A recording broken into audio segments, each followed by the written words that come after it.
요한계시록 13장 11절에서 18절 말씀까지 봅니다.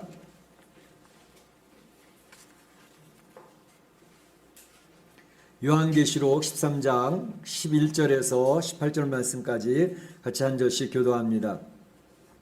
내가 보매 또 다른 짐승이 땅에서 올라오니 어린 양같이 두 뿔이 있고 용처럼 말을 하더라.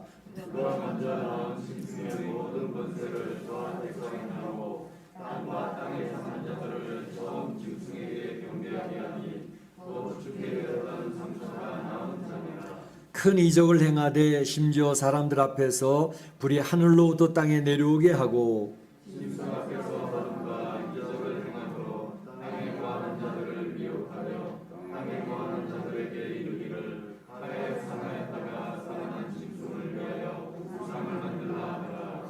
그가 권세를 받아 그 짐승의 우상에게 생기를 주어 그 짐승의 우상으로 말하게 하고 또 짐승의 우상에 경배하지 아니하는 자는 몇이든지 다 죽이게 하더라.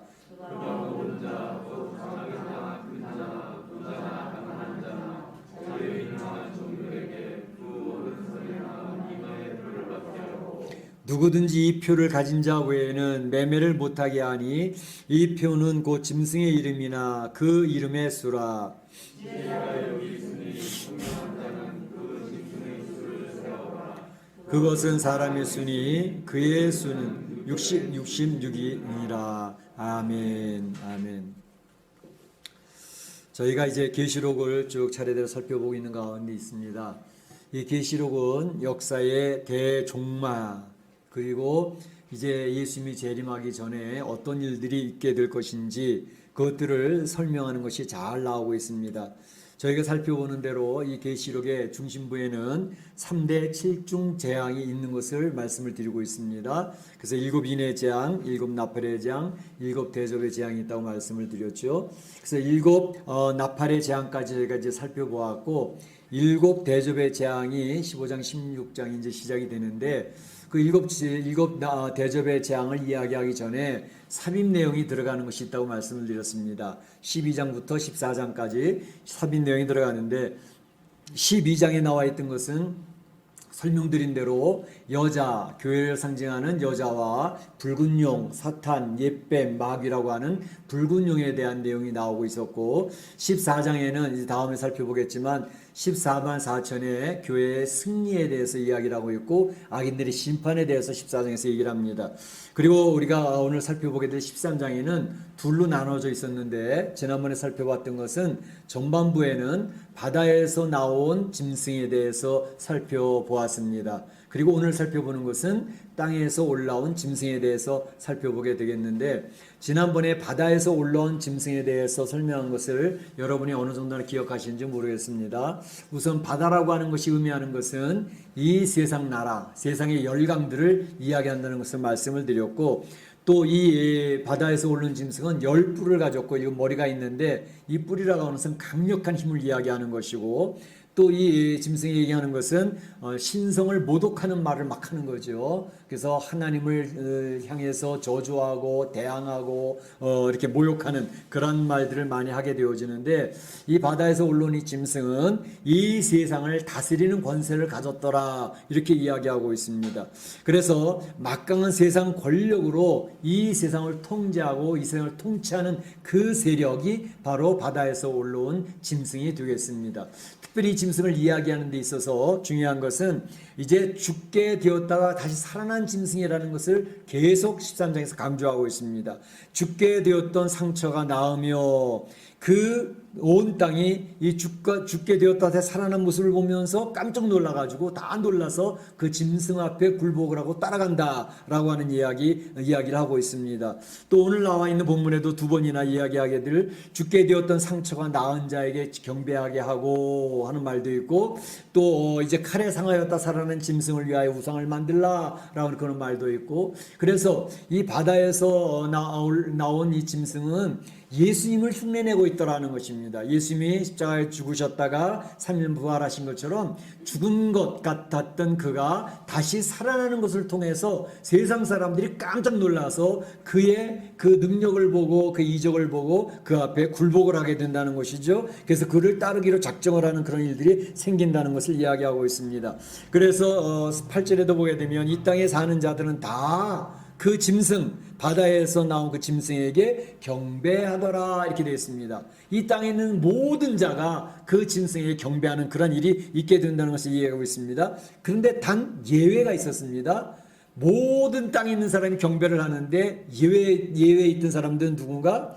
8절에 있는 것처럼 어린 양의 생명책에 이름이 기록되지 못한 자들이 경배를 하는 것이고, 어린 양의 생명책에 그 이름이 기록된 자들은 절대로 그 짐승 앞에 경배하지 아니하고 굴복하지 않더라라는 것을 이야기해 드렸습니다. 그래서 그런 일이 벌어질 때 우리 성도들에게는 인내와 믿음이 필요하다. 그래서 이 어렵고 힘들고 모두가 짐승 앞 절하고 경배할 그때에 성도들은 외톨이가 되어지고 왕따가 되어지는 가운데 있지만 인내하면서 그리고 믿음을 지켜나가는 것이 필요하다. 것을 지난 시간에 말씀드렸던 내용의 핵심입니다.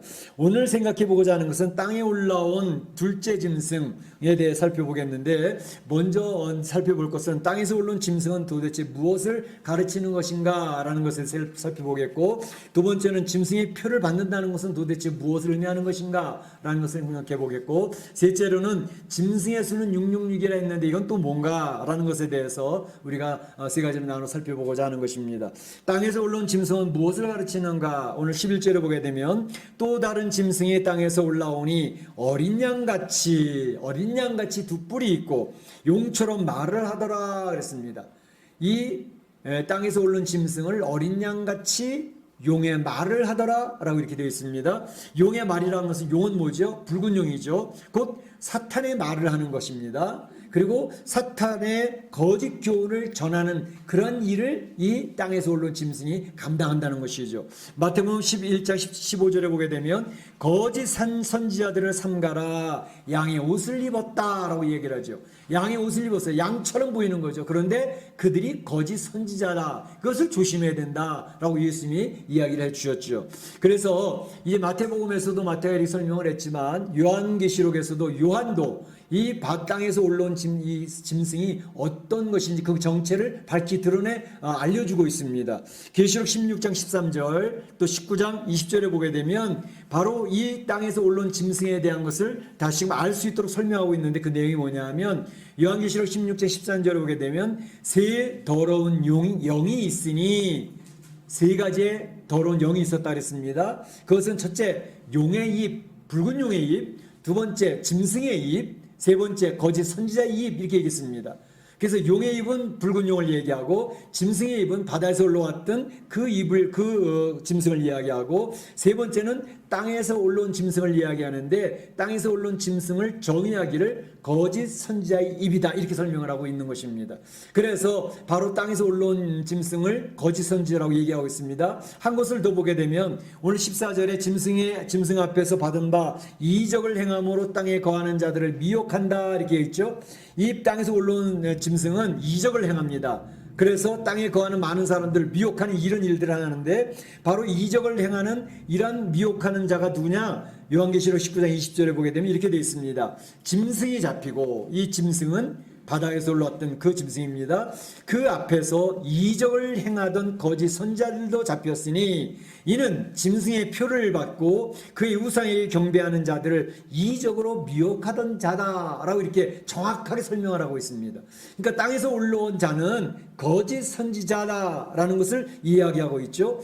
그러니까 땅에서 올라온 이 두 번째 짐승은 거짓 선지자, 거짓 영, 악한 영을 가지고 세상을 미혹을 하고 이 바다에서 올라온 짐승에 협조하는 자로서 설명이 되고 있는 것을 볼 수 있습니다. 12장에서 이 사단의 정체들을 설명하는데, 사단이 12장에서 나와 있던 것은 붉은 용을 설명을 했죠. 이 사탄의 핵심입니다. 그래서 이것은 사탄이라고도 하며 뱀이라고도 하며 마귀라고도 부르는 존재를 붉은 용이라고 이야기하고 있습니다.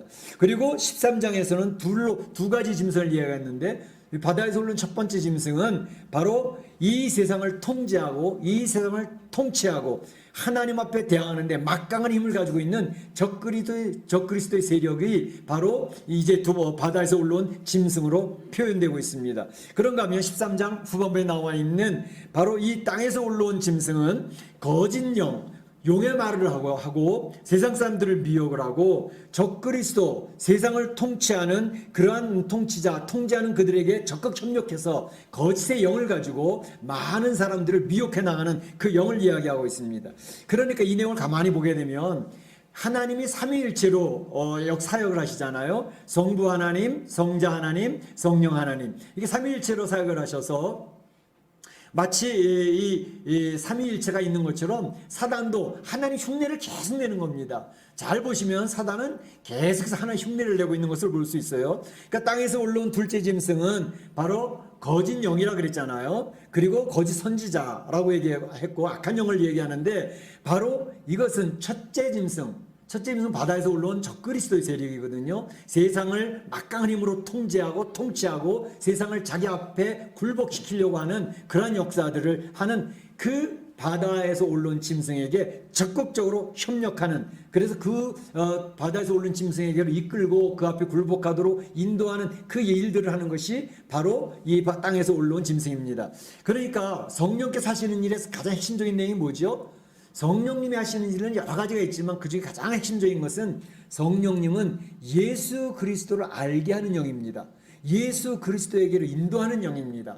진리로 보혜사가 되어셔서 인도하시는 영이 성령이 하시는 가장 중요한 일인데, 성령이 하는 것과 같은 그 일을 이 땅에서 올라온 거짓 영, 거짓 선지자가 그 일을 하고 있다는 것을 이야기하고 있습니까? 그러니까 얼마나 흉내를 잘 내고 있습니까? 오늘 성경에서도 보게 되어지면 바로 이 땅에서 올라온 거짓 영, 거짓 선지자의 사역들을 이야기하는데 큰 이적을 행한다 그랬어요. 큰 이적을 하는데 13절에 보면 하늘에서 불이 땅에 내려오게 하는 이적을 행하더라 그랬습니다. 하늘에서 불이 땅에 떨어지도록 했던 역사는 엘리야가 했던 일이잖아요. 근데 그걸 흉내를 내고 있는 거예요. 뿐만 아니라 출애굽할 때 10가지 재앙 중에서 이 애굽의 술사들이 따라했던 내용들이 3가지가 있었어요. 그러니까 이 세상의 술사들, 이 세상의 이 귀신의 영들이나 이 영적인 사역들 중에도 보면 하나님이 하시는 것을 흉내내고 따라하는 것들이 여러 가지가 있어요. 다 따라하지는 못하지만 몇 가지 흉내를 낸다는 것이죠. 그것처럼 바로 이 거짓 영, 거짓 선지자의 역사는 큰 이적을 행한다는 거죠. 만약에 하늘에서 불이 내리도록 하는 일을 사람들이 본다면 그 일을 행하는 사람을 보고 따라가지 않을까요? 와, 대단해. 어떤 돌이나 어떤 나무가 말을 하도록 만든단 말이죠. 그리고 그걸 보면서 굴복하지 않을 사람들이 있을까요? 많은 사람들이 미혹이 됩니다. 굴복을 합니다. 야, 저거는 다른 거하고 틀려. 돌이 말을 하게 만들었어. 아, 저기 있는 무슨 상인데 입을 벌려서 얘기를 하고 있거든.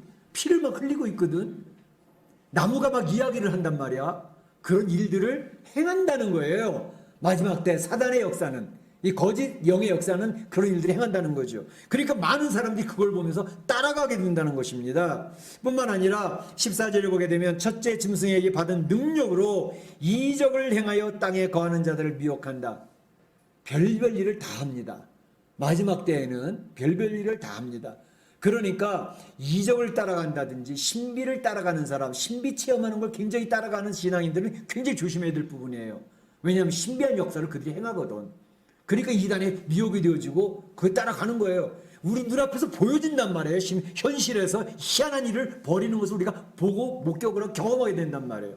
그러면 그냥 그 앞에서 영적으로 굴복을 해버리는 거예요. 그럼 따라가는 거예요. 그러니까 그런 일들이 있게 될 것이라는 사실을 미리 잘 준비를 하십시오.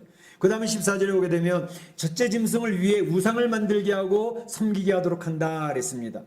이 거짓 영은 첫째 짐승, 바다에서 올라온 짐승, 적그리스도를 섬기도록 하고 적그리스도를 경배하도록 하고 적그리스도의 우상을 만들어서 그 우상 앞에 절해!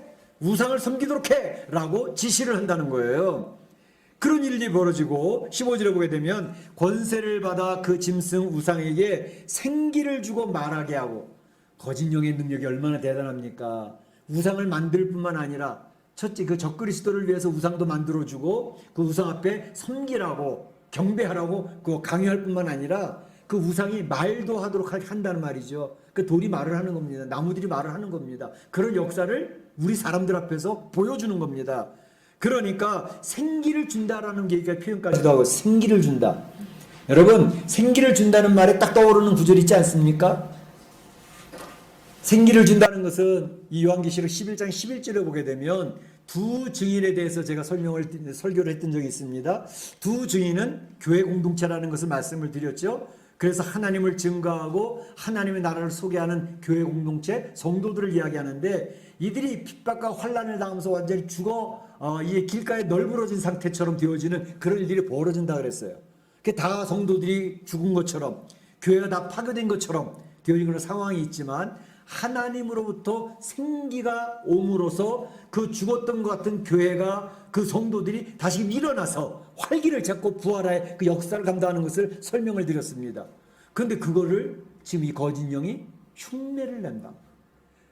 우상을 만들게 하고 우상에게 생기를 불어넣어줘 가지고 생명이 있는 것처럼 말도 하게 하고 희한한 역사도 하게 하는 이런 일들을 벌인다는 것입니다. 마지막을 살아가면 이런 일들을 여러분들이 실제로 보게 될 것입니다. 그러니까 이런 것들을 보면서 만약에 그 우상 앞에 절하지 아니하고 우상 앞에 경배하지 아니하고 우상을 따르기로 결단하지 않으면 그 사람들은 경배하지 아니하는 자는 몇이 되든지 다 죽이게 하더라 그랬습니다. 거짓 선지자가 거짓 영이 적그리스도에게 굴복하지 아니하고 그를 섬기겠다고 고백하지 아니하고 결단하지 않으면 다 죽이겠다는 겁니다. 실제로 죽이는 일들이 벌어지게 될 것입니다. 그래서 죽는 사람들이 많이 생기게 될 것입니다. 자, 이러한 것을 보면서 이 마지막이 가까워올수록 참과 거짓을 분별하기 어려운 시대가 됩니다. 이게 진짜 선지자인지 가짜 선지자인지 이게 참인지 이게 가짜인지 막 희한한 일들 성경에서 행했던 이런 일들이 내 눈앞에서 막 벌어지고 있으니까 혼돈이 오는 거죠. 그런 시대가 온다는 것입니다. 그래서 그에게 굴복하라고 그러고 그를 섬기겠다고 다짐하라고 그러고 각서를 쓰라고 그러고 서약을 하라고 시그니처를 하라고 그러고 사인을 하라고 그러고 그런데 그렇게 안 하면 협박을 한다는 것입니다. 너 죽어.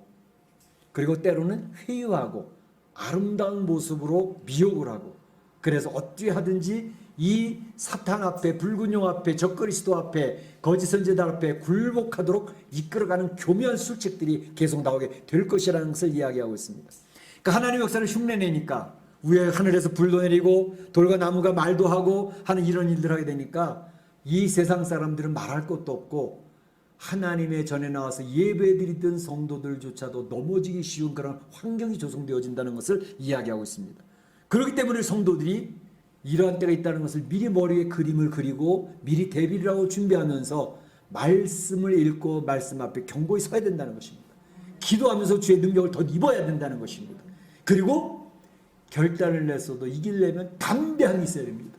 성령의 능력을 더 입어서 담대해져야 이것을 거부하고 이겨낼 수 있는 힘이 있지. 그렇지 않으면 고삐가 꿰어진 소처럼 이리 끌리고 저리 끌리고 끌려가다가 지옥의 자식들이 되어질 수 있다라는 사실입니다. 그래서 오늘 우리는 땅에서 올라온 짐승이 무엇을 의미하는지를 정확하게 그림을 그리고 있어야 되고 두 번째로 생각할 것은 짐승의 표를 받는다는 것은 무엇을 의미하는 것일까 하는 것입니다. 짐승의 표 이제 여기에 대해서 많은 성도들이 궁금해하고 많은 질문들이 있고 많은 대답들이 있습니다. 이 표라는 것은 헬라어로 카라그마라는 단어로 되어 있어요. 카라그마.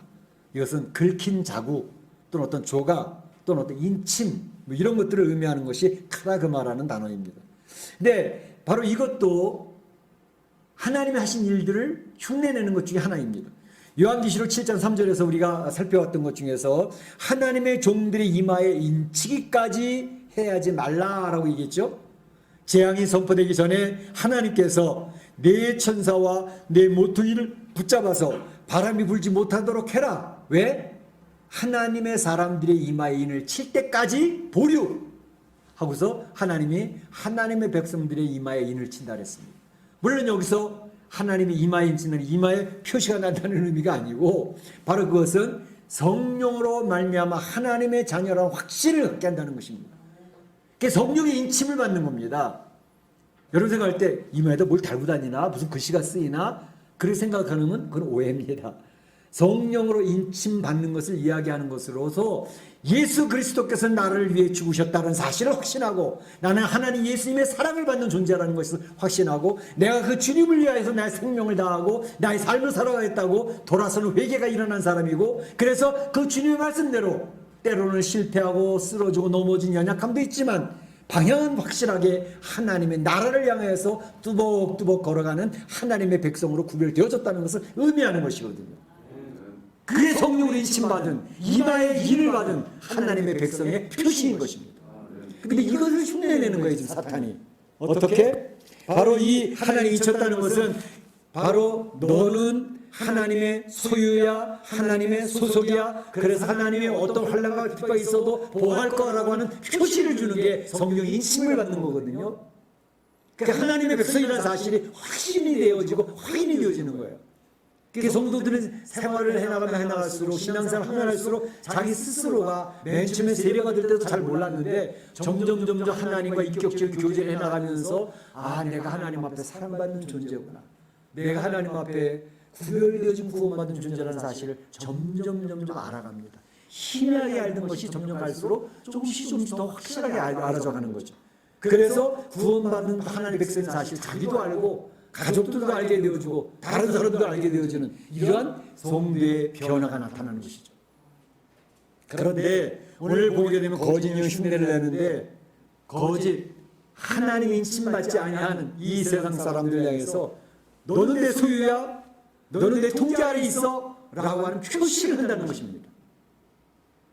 사단에 속해 있는 존재라는 사실을 표시하기 시작한다는 것인데 오늘 본문에 보게 되면 오른손과 이마에 표를 받게 하고 그랬습니다. 오른손에 표를 받게 하고 이마에 표를 받게 하고 이것에 대해서 이제 많은 사람들이 도대체 뭐야 오른손에 어떻게 표를 준다는 거지 이마에다 어떻게 무슨 글씨를 쓴다는 얘기인가 그러면서 많은 분들이 궁금해하는데 이것도 역시 하나님 인치는 방식과 같은 개념입니다. 우선 오른손이라고 하는 것은 우리 사람들이 성경에는 오른손, 왼손, 오른손이라는 표현을 많이 쓰거든요. 하나님의 오른손에 붙잡힌 바 되어 뭐 이런 표현들. 이 오른손이라는 것은 힘과 권능을 상징하는 것입니다. 그러니까 오른손에 표를 받는다는 것은 그 사람의 중심, 그 사람의 핵심, 그 사람의 능력을 발휘할 수 있는 가장 핵심으로 장악한다는 것을 이야기합니다. 또 이마라고 하는 것은 하나님이 성도의 이마에 인친다고 하는 것은 그 이마라는 것은 그 사람의 인격을 얘기하는 거거든요. 그 사람 자신을 얘기하는 거예요. 그 사람의 인격, 그 사람의 인격이 전폭적으로 하나님을 따라가는 결단이 있었던 사람을 바로 이마에 인쳤다라고 하는 거예요. 성령이 인쳤다는 것을 의미하는 거예요. 그러니까 이마라고 하는 의미는 그 사람의 인격을 이야기합니다. 그 사람 자체를 이야기하는 거예요. 그러니까 오른손에 짐승의 표를 받게 하고 이마에 표를 받게 했다는 말의 핵심적인 내용은 뭐냐 하면 그 사람이 짐승 앞에 굴복했다고 하는 표시, 그가 세상을 따라가겠다고 하는 결단이 있는 그런 사람으로 구별해서 그 사단의 종속되어져 있고 사단의 권한, 사단의 범위 안에 들어온 존재라는 사실을 알게 한다는 것입니다. 그게 오른손에 인을 치는 것이고 또 이마에 표를 받게 하는 것입니다. 자, 이렇게 이제 하면 이렇게 이 거짓 영으로 말미암아 세상을 따라가고 세상에 이게 이 세상이 사단의 영 앞에 내가 이제 그 편에 서야 될 거야. 그거 따라가고 싶어. 세상이 얼마나 쾌락이 있고 얼마나 즐거움이 있고 이 세상의 권세가 얼마나 좋은데 그러면서 따라가기를 결정하는 그러한 심령들이 있거든요. 그 사람들이 인침을 받은 거예요.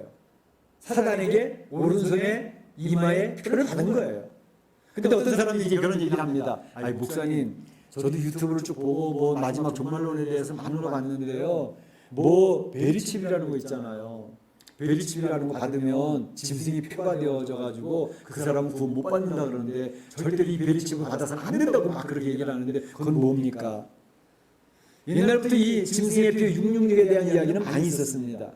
옛날에는 바코드가 시스템이 666으로 이렇게 연결되어져 있거든요. 그래서 이게 바코드가 짐승이 표일 거다라고 얘기를 하고 어떤 사람들은 또 신용카드에 보면 넘버링으로 쫙 돼 있잖아요. 넘버가 쫙 돼 있어가지고 그 넘버에 의해서 짐승이 표를 받는 자가 생기게 될 것이다. 그런 얘기도 있고 이제 베리칩 같은 거 요즘에는 그 백신을 맞는데 백신 속에 이런 베리칩 같은 게 기밀이 몰래 들어가 있어가지고 백신 맞으면 짐승이 표를 받는 거야. 절대 백신 맞으면 안 돼. 근데 백신 안 맞겠다 그런 분들도 생기고 있어요. 그리고 이제 마지막 때 이러한 베리칩을 받게 될 때에 이제 우리는 짐승의 표를 받는 것이 되기 때문에 구원의 대상에서 제외될 수가 있어 라고 하는 그런 것을 굉장히 강조하는 분들도 많이 있어요. 근데 여러분 잘 생각해 보시기 바랍니다. 이 베리칩, 지금 베리칩은요 동물들에게는 베리칩이 이미 놓고 있습니다. 동물들.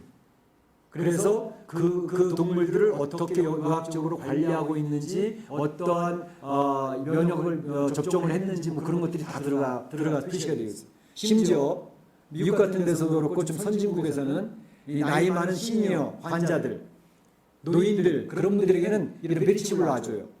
그건 뭐냐면 이 사람이 당뇨가 있는 사람이고 혈압이 있는 사람이고 이 사람의 어떤 약에는 부작용이 있고 어떤 약에는 괜찮고 하는 것을 그 정보를 그 안에 다 집어넣기 때문에 그걸 통해 가지고 바로 이 사람에게는 이런 약은 알러지 반응이 있으니까 먹으면 안 돼 하는 것을 의사들이 체크해 가지고 그거에서 그 사람 의학 정보를 가지고 그 사람에 대해서 대처를 하는 그런 일들이 지금 현재 이미 벌어지고 있습니다. 그러니까 그럼 베리칩을 받은 사람은 무조건 짐승의 표를 받은 것이냐? 라고 이야기하는 것은 좀 무리가 있다는 것입니다. 만약에 베리칩을 받았기 때문에 구원받았던 사람들이 구원 못 받는 사람을 변경할 수 있다면 하나님의 능력이 그렇게 힘이 없는 것일까? 라는 생각해 보실 필요가 있어요. 하나님은 이미 태초전에 우리를 선택하시고 구별하시고 하나님의 기쁘신 뜻대로 하나님의 백성 삼으시는 하나님의 놀라운 능력이 임한 자가 하나님의 백성들입니다. 그런데 그 베리칩이 들어감으로 말미암아 구원받았던 사람인데 그 사람이 구원 못 받게 되어졌어.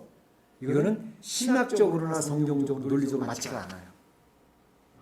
그런데 이런 것은 있을 수가 있어요. 왜냐하면 바로 하나님의 백성이 되었다는 것은 자기가 인격적으로 예수 그리스도를 영접했다는 것을 의미하고 그 예수님과 인격적으로 교제가 되어지는, 그러니까 자기의 결단이 있는 것입니다. 나는 예수님을 나의 구세주로 영접했어라는 결단이 있죠. 그리고 나는 이 세상이 힘들고 어렵지만 예수님의 뜻대로 예수님이 말씀하신 대로 순종하며 살 거라고 자기 결단이 있어요. 그래서 성도들은 자기 결단에 의해서 자기의 선택에 의해서 하나님의 말씀하신 말씀대로 따라 순종하려고 애를 써서 살아가는 사람들이 성도들입니다.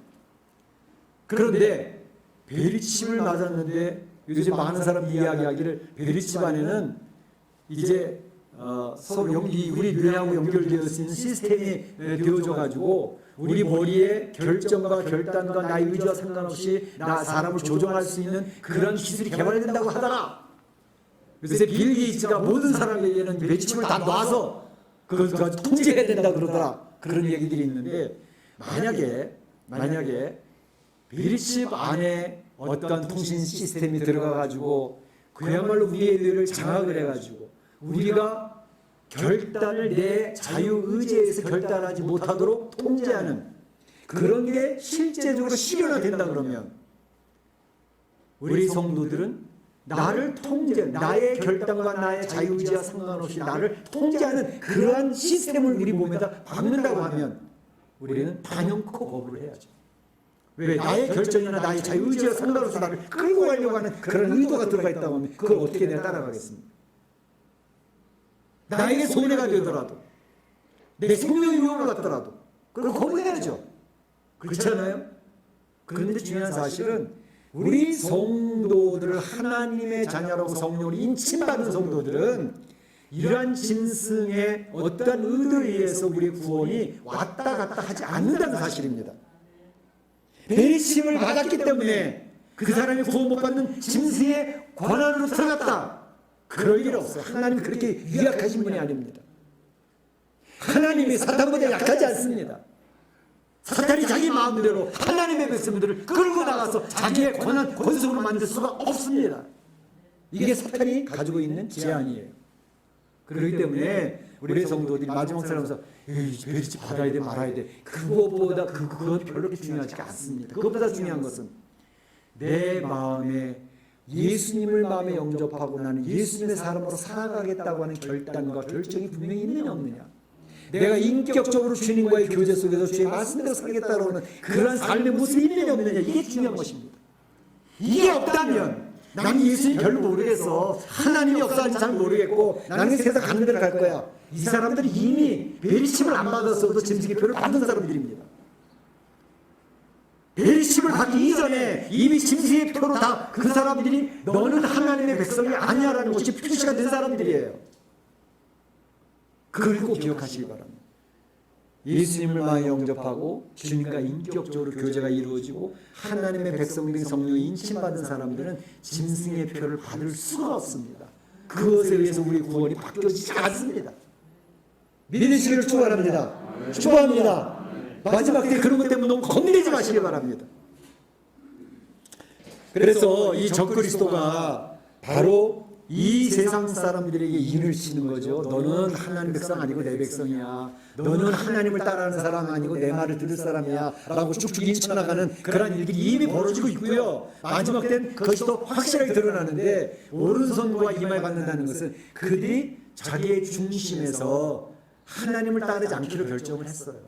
자기의 중심에서 인격적으로 나는 교회, 난 신앙인으로 살아가고 싶지 않아 라고 하는 결정을 했어요. 이 사람들이 짐승의 표를 받은 사람들이에요.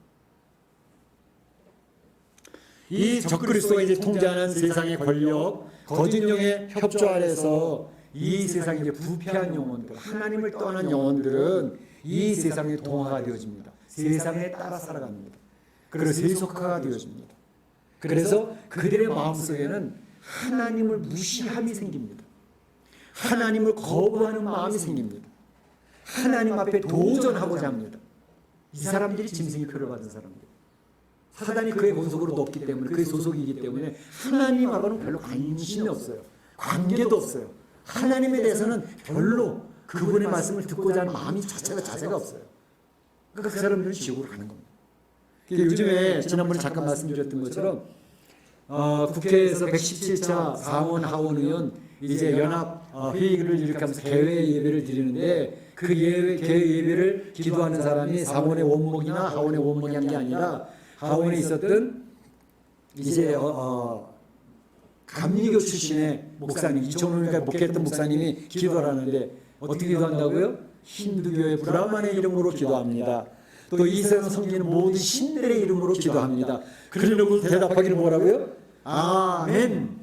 또 한 가지는 아우먼, 에이멘, 맨이라는 단어가 들어갔으니까 그 맨이라는 단어에 대치되는 우먼이라는 단어, 에이 우먼, 이렇게 기도를 했어요. 뭐예요? 동성애, 하나님이 정해놓으신 이런 모든 것들을 파괴하려고 하는 의도가 분명히 들어가 있다는 것입니다. 이것이 평신도가 아니라 목사일을 했던 사람에서 입에서 나오는 내용입니다. 뿐만 아니라 지금 하원의 다수당의 의장이 되어져 가지고 이제 하원 의장이 되어진 낸시 펠로시라고 하는 민주당 의원이죠. 이 사람이 발의를 했는 법안을 발의했는데 앞으로는 아버지라는 단어, 어머니라는 단어, 아들이라는 단어, 딸이라는 단어 쓰지 말자라고 하는 법안을 제출했어요. 그리고 지금 계속 발표되고 있는 게 뭐냐면 미국 안에 지도층들, 대통령을 했던 사람들로부터 시작을 해가지고 뭐 상원 하원에 있는 사람들로 대법원 원장이며 이런 많은 사람들이 소아성애자라는 그룹이 있습니다. 그런 앱스타인이라는 사람이 그런 일들을 많이 해가지고 많은 재벌들이나 권력 있는 사람이나 힘 있는 사람들 끌어다가 이러한 구렁텅이에 다 모아서 다 약점들을 다 잡고 있는데, 그것이 지금 계속 발표가 되어지는 상황이 있습니다. 그러니까 지도층에 있는 사람들, 엘리트층에 있는 사람들이 소아성애자가 되어져 가지고 나라의 국가의 근간을 흔들어 버리는 거죠. 이런 것이 지금 세상이 얼마나 부패해져가고 타락해져가고 있는가는 것을 보여주는 것인데, 결국 동성애를 이야기하는 사람들, BLM이나 안티파나 이 사람들 공산주의 연결되어 그들의 구원을 받고 있잖아요. 조지 소로스의. 그런데 바로 이 사람들이 목표라는 건 뭐냐면 가정 파괴입니다. 하나님이 만들어주신 가정을 파괴시킵니다. 동성애라는 것을 통해서. 한국도 동성애법을 지금 통과시키려고 하고 있잖아요. 그리고 교회를 폐지합니다. 교회를 폐지해요. 방역을 다 따랐어요. 교회 지침을 그 방역 지침에 따라서 다 지침을 따랐어요. 자동 소독기를 정문에서 입구에서 예배당 입구까지 몇 대를 갖다 놓고 계속 자동 세척을 하면서 예배를 2~3m씩 뛰어가지고 예배를 다 드리는데도 그들이 요구하는 방역시스템 다 따랐는데도 단지 예배를 드렸다는 것 때문에 교회를 폐쇄시켰어요. 질병관리법에 의해서. 이건 앞으로 이제 더욱더 강화될 것입니다. 그리고 기독교회를 파괴시키려고 하는 시도가 이 세상의 권력자들, 세상 정부에 의해서 이루어지게 될 것입니다. 기독교인들이 자꾸 위축이 되어질 거예요. 교회가 자꾸 사라져버릴 거예요. 많은 사람들이 굴복하고 포기하게 될 거예요. 그런데 어떻게 해서 이러한 일을 완성시켜 나가느냐? 정치적으로, 사회적으로, 경제적으로 계속 옥조에 오게 될 것입니다. 그러니까 정치적으로도 기독교인들은 그들이 파괴해야 될 대상입니다. 제일 말 안 듣고 제일 굴복하는 게 기독교인들이거든요. 교회거든요. 교회는 최후의 보루입니다. 그렇기 때문에 교회를 파괴하고 기독교인들이 무너지면 이제는 장악이 되는 거예요. 그래서 다른 것들은 다 괜찮아. 다른 종교는 별 힘이 없어요. 그러나 기독교의 성도들이 무너지고 교회가 무너지면 완전히 정치인들이 자기네들의 뜻대로 할 수 있는 시대가 오는 것입니다. 그리고 사회적으로 고립을 시킵니다. 이야, 저 기독교인들은 얼마나 나쁜 존재인지. 개독교야, 개독교. 기독교인들 봐봐, 세상 사람들보다 못하잖아. 기독교인들이 계속해서 뉴스에서 이슈가 되어지면서 기독교인들이 길을 피지 못하도록 만듭니다. 기독교인들이 어디 가서 나는 예수 믿는 사람이 말을 못하는 분위기를 만들어갑니다. 사회적으로 고립을 시킵니다. 경제적인 생활이 불가능하도록 만듭니다. 다른 것들은 그냥 그런 대로 그냥 참을 수 있는데 경제 생활을 불가능하도록 만들어버리면 그때는 손을 드는 사람들이 많아집니다. 굴복하는 사람들이 많아집니다. 오늘 성경에서 이야기하는 부분이 바로 그 부분입니다. 뭐라고 얘기하고 있습니까? 짐승의 표를 가진 자 외에는, 이 누구든지 이 표를 가진 자 외에는 매매를 못하게 하니. 매매라는 게 뭐예요? 경제생활입니다. 사고 팔고 뭐 해서 그 매매를 못하게 하는 거예요. 이 표를 가진 자만 매매를 할 수 있게 한다는 거죠. 이 표를 가진 자만 경제생활을 할 수 있게 한다는 거죠. 그러면 목금이 포도청인데 먹고는 살아야지. 아무리 하나님이 좋다 하더라도 죽으면 무슨 소용? 먹고 사는 게 더 우선이지? 라고 포기하는 사람들이 많게 되어진다는 것입니다. 아니 경제생활을 못하게 하는데 어떻게 하나님을 믿고 교회를 나갈 수가 있어? 이런 일이 지금 시행이 되고 있는 나라가 있습니다. 어딜까요? 중국 공산당입니다. 중국 공산당은 지금 경제가 어려지면서 이제 쿠폰제로 바꾸고 있습니다. 위안화를 바꿔서 이제는 표를 그들이 돈을 자기네들만 쓸 수 있는 쿠폰으로 바꿔갑니다. 그 쿠폰을 가지고 그들이 경제 뭐 사먹고 뭐하고 할 수 있는 게 그 카드 같은 거 있잖아요. 그거만 그 정부에서 나눠준 그 카드만 가지고 이제 살아갈 수 있어요. 돈으로 현금으로 유통하고 그런 시스템이 없어져 버립니다.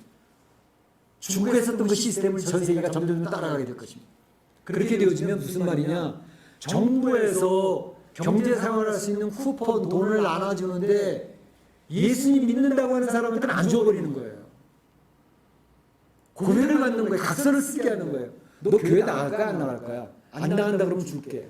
나간다 그러면 너한테는 쿠폰 안 줘. 너 예수님 믿는다 그럴 거야, 안 그럴 거야? 저 예수님 믿는데요. 그럼 너한테는 쿠폰이 없어. 너는 오늘 이번 달 생활할 수 있는 비용을 안 줘. 다음에라도 마음 바꾸고 오면 그때 줄게. 안 주는 거예요. 그러면 세상에 이 쿠폰이 있어야, 정부에서 주는 이 돈이 있어야 그거 가지고 먹고 살고 할 수 있는 것을 하는데 그걸 정부가 통제해버리니까 많은 사람들이 그 앞에 먹고 사는 게 우선이니까요. 안 먹고 어떻게 살아요? 그걸 굴복하고 그걸 받아들입니다. 근데 거기서 그들이 요구하는 것은 하나님 없다라고 사인해. 예수 없다라고 사인해. 교회 안 나가겠다고 사인해. 그러면 주는 거야. 거기서 짐승의 표를 받는 겁니다. 그 짐승의 표가, 그래서 하나님을 생명을 걸고 섬기겠다는 사람은 굶어 죽는 일이 생기게 되는 거예요.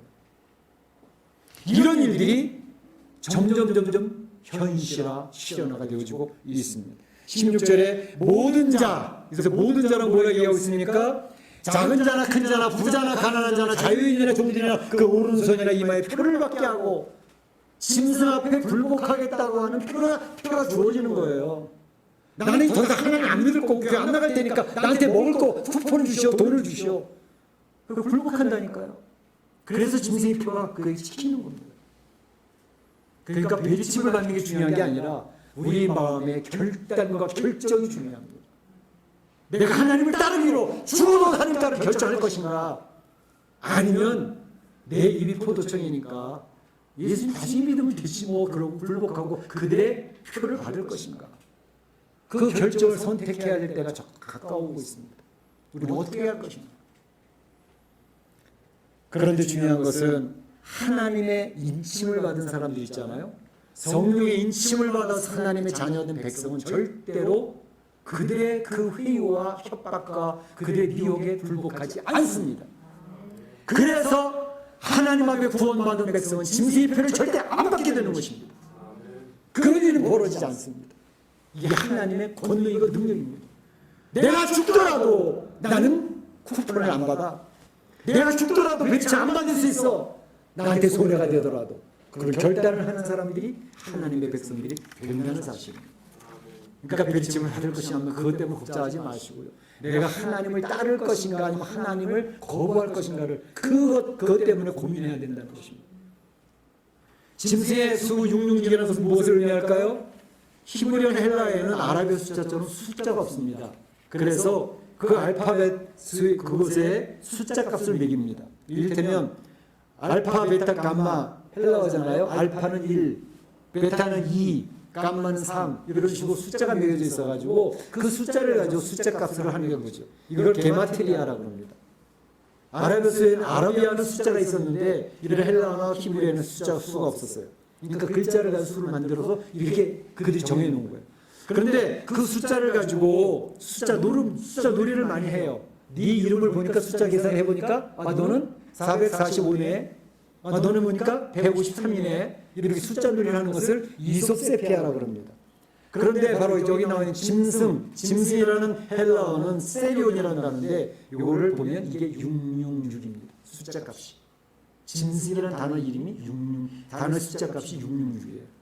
특별히 이 세상 사람 역사 가운데에서 이 특정인을 숫자로 계산하려고 하는 그런 시도들이 많이 있었습니다. 특별히 기독교를 박해하는 대상들의 수가 얼마나 될까 그걸 계산했던 그런 일들이 많았습니다. 대표적인 사람이 네로 황제입니다. 네로 황제를 숫자로 계산해 보니까 그 숫자가 666인 거예요. 그래서 로마 당시 성경을 기록할 당시에 네로 황제가 666 짐승이구나 라고 생각을 많이 했다는 것이죠. 근데 이러한 것을 전 세계 역사에 그대로 보편적으로 일반적으로 적용할 수는 없어요. 그래서 중요한 것은 6이라는 단어가 왜 중요한가라는 걸 생각해 볼 필요가 있는데, 이 6이라는 것은 7이라는 수에서 하나가 모자라는 수가 6입니다. 그렇죠? 7이라고 하는 수는 하나님이 이야기하는 완전수를 7이라고 그래요. 6이라는 수는 하나님의 완전수를 따라오려고 하는데 하나가 모자라서 6인 거예요. 그러니까 하나님의 완전수는 777입니다. 그런데 하나님의 완전수의 흉내는 내보는데 부족한 게 2%가 있어요. 그게 6이에요. 그게 666이 세 번 반복되어져 가지고 인간의 수를 이야기하는 것입니다. 하나님의 수와 인간의 수, 불완전한 인간의 수를 설명하는 게 666입니다. 그래서 여기서 666을 얘기할 때는 완전한 하나님 중심이 아니라 인간 중심의 세상을 이야기하는 것입니다. 그래서 하나님을 경배해야 될 하나님의 백성이 아니라 인간을 우상화시키고 인간의 힘을 가지고 세상을 통제하려고 하는 그것이 666입니다. 하나님 나라에 도전하는 인간 중심의 세상. 그 옛날에 하나님 앞에 도전해보겠다고 바벨탑을 쌓았잖아요. 우리는 하나님에 대해서 심판받지 않을 거야. 그 바벨탑을 쌓는 작업이 666이에요. 이 세상에서는 세상에 단일 정부를 만들어 놓고 이제 하나님이 이 역사를 주장하시고 우리 개인의 생사법을 주장하시고 우리를 이끌어 하신 하나님이라고 하는 것을 우리는 믿고 있는 사람들인데, 그런 게 어딨어. 세상은 사람들이 통제할 수가 있어. 이 세상에 강력한 단일 정부를 만들면 그 강력한 단일 전 세계 75억 인구를 통제할 수 있다고. 벌써 보라고. 컴퓨터가 5G 나오니까 각 사람들의 모든 인포메이션이 다 들어와 있고 그 사람이 얼굴만 봐도 어디 사는 사람 어디 갔다 왔는지가 다 통제가 되는데, 그런 세상이 왔는데 왜 우리가 세상을 통제 못해? 이 엘리트 그룹이 지금 세상을 장악하려고 하는 시도가 있다는 것입니다. 그게 친중공 글로벌리스트라 그러죠. 그래서 세상의 엘리트들이, 자본가들이, 권력자들이, 힘 있는 자들이 모여서 우리가 세상을 한번 통제해보자 라는 그런 다보스 포럼의 회의가 이루어지고요. 그레이트 리셋, 코로나 팬데믹을 통해서 전체를 죽은 자처럼 만들어 놓고 죽였다가 필요한 사람만 살려내서 세상을 통제하는 세상을 만들어보자, 뭐 이런 얘기도 있어요. 그러니까 점점 갈수록 이 세상의 기술과 자본과 능력과 발전을 가지고 세상을 통제해보겠다. 하나님이 통제하는 게 아니라 인간이 통제하는 세상을 만들자라고 하는 시도가 지금도 이루어지고 있다는 사실을 기억할 필요가 있습니다. 그러니까 그런 세상 앞에 많은 사람들이 굴복을 결정을 하는 거예요. 난 세상이 하라는 대로 할 거야. 정부가 하라는 대로 할 거야. 하나님은 더 이상 우리에게 도움이 되지 않는 것 같아. 그리고 떠나는 사람이 생긴다는 것이죠. 그래서 8절에도 이 땅에 사는 자들은 다 그 짐승에게 경배하리라. 그런 예가 있다. 생명체에 기록된 사람은 짐승에게 절대로 경배하지 않더라는 것입니다. 할렐루야. 오늘 12절에도 땅에 사는 자들, 세상에 속한 자들을 이야기합니다. 이런 사람은 처음 짐승 적그리스도의 세력 앞에 경배하게 되는데 성도들은 그렇게 하지 않더라는 것입니다.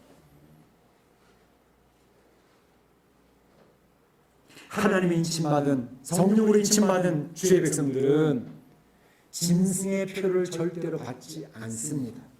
짐승의 소속이 되지 않습니다. 그러니까 걱정하지 마시기를 축복합니다. 걱정하지 마세요. 베리체 걱정하지 마세요. 내 마음에 중요한 자유의지의 결단, 하나님을 따르기를 결정하고 생명을 걸고 주님을 따르겠다는 결정이 있는 사람은 절대로 짐승의 표와는 상관없는 하나님의 백성으로 살아가게 된다는 것입니다. 그래서 내가 소나가 되어줘도, 내가 밥줄이 끊어줘도, 내 생명이 위협해도 하나님의 백성은 생명을 걸고 짐승의 표를 거부합니다. 그래서 환난과 핍박 가운데 있게 되어집니다. 어려움을 당하고 왕따를 당하고 순교할지도 모릅니다. 카타콤 예배를 드려야 될지도 모릅니다. 그런데 예수님께서 말씀하십니다. 요한복음 16장 33절에 세상에서 너희가 환난을 당하나 담대하라. 내가 세상을 이겼노라. 성도들아, 너희가 세상에서 환난 당할 수 있어. 그러나 담대해. 예수 그리스도 내가 이 세상을 이겼도다. 너희들도 이긴 싸움을 하고 있는 거야 라고 이야기를 하는 것입니다. 우리 사랑하는 성도 여러분, 짐승의 표 때문에 너무 걱정하지 마시기 바랍니다. 마지막 세상 정보 강력해서 여러분들 위협하더라도, 환난과 핍박이 오더라도 걱정하지 마시기 바랍니다. 성령님께서 도우실 줄로 믿습니다. 역사하실 줄로 믿습니다. 우리 사랑하는 성도들이 힘을 내고 승리해서 하나님의 백성으로 하나님 앞에 영광 돌리고 하나님 앞에 놀라운 축복받고 성공적인 삶을 살아가시기를 주의 이름으로 축원합니다. 축복합니다. 네, 기도하겠습니다. 오늘 주신 말씀을 기억을 하고 이 마지막 때를 어떻게 살아가야 될지, 짐승의 표 666 그 세력이 어마어마하게 강력할 텐데 우리가 어떻게 굴복하지 않냐고 이겨낼 수 있을지 하나님 앞에 기도하며 힘을 구하시기 바랍니다. 사랑의 하나님 감사합니다. 주님께서 오늘 우리 사랑하는 성도들 요한계시록 13장에 나와 있는 땅에서 올라온 짐승에 대한 정체를 저희가 발견했고 또 짐승의 표를 받게 하는 그의 모든 위협과 그들의 계획을 저희가 생각해 보았습니다. 하나님, 우리는 두렵고 떨림이 없지 않아 있지만 하나님 앞에 말씀을 사모하고 기도하며 영적인 분별을 하면서 이 사단의 세계의 계획 앞에 하나님 무너지지 않도록 도와주시고 주의 놀라운 능력을 더입어서 이 세상을 이겨내는 하나님의 백성을 되도록 역사하여 주시옵소서. 힘을 주시옵소서. 예수님의 이름으로 기도하옵나이다. 아멘. 다 같이 일어나셔서 여기에 모인 우리 주의 은총 받은 자를 찬양하겠습니다.